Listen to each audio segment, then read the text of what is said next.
Gua mau nunjukin caranya upgrade memory RAM dari 8GB ke 16GB. Gampang banget.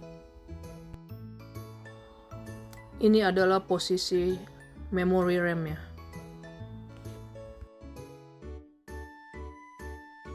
Di dua sisi RAM-nya ada dua tuas, kita tinggal dorong keluar.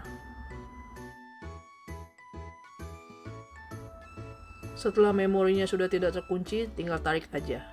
Nggak perlu pakai tenaga.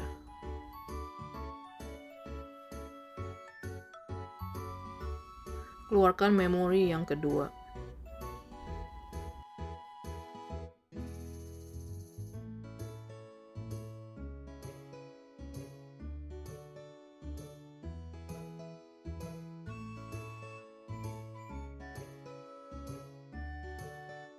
Kita lihat di sini garis berwarna kuning, satu pendek dan satu panjang.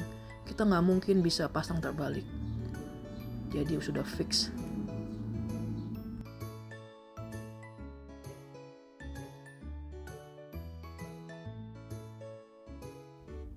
Tutup covernya dan selesai. Mudah banget kan?